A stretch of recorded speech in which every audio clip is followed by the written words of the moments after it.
हेर्नु होला साथीहरू, यहाँनिर पछाडि मेरो ब्याकग्राउन्डमा चाहिँ तपाईँ हजुरहरूले देखिरहनु भएको होला प्लान्टहरू है। यो चाहिँ गरिमाले रोपेको प्लान्टहरू हो र एकदम मजाले आएको छ अहिले चाहिँ है। र हेर्न सक्नुहुन्छ, म तपाईँ हजुरहरूलाई अझ मजाले देखाउँछु है। र हेर्न सक्नुहुन्छ हजुरहरूले है। र यहाँनिर चाहिँ भर्खरै गाईको मल हालेपछि चाहिँ एकदम मजाले सप्रिरहेछ है। र हेर्नुहोस् साथीहरू है, यो चाहिँ एउटै प्लान्ट हो, तर जात चाहिँ फरक है यिनीहरूको, त्यही भएर यसको पातमा चाहिँ छिर्के छ, अर्कोको चाहिँ छैन है त। र यहाँ बेम्बो प्लान्ट हो यो चाहिँ है, लामो छ है। र हेर्न सक्नुहुन्छ है, एकदम मजाले आएको छ अहिले चाहिँ मल हालिसकेपछि।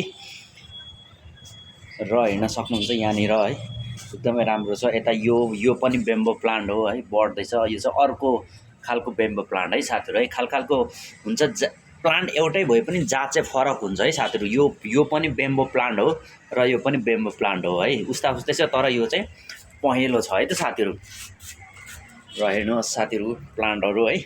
र यता भित्तामा पनि राखिएको छ, हेर्नु होला है।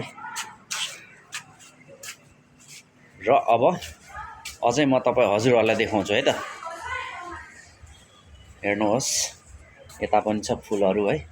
र यता यो चाहिँ भर्खरै रोप्या फुल हो, यो पनि एकदम मजाले आएको छ है त साथीहरू। र यो फुलको नाम चाहिँ के हो मलाई थाहा भएन है। यो चाहिँ यो चाहिँ तिहारमा चाहिँ टक्कसँग फुलमाला लाइन्छ नि भाइटिकामा है।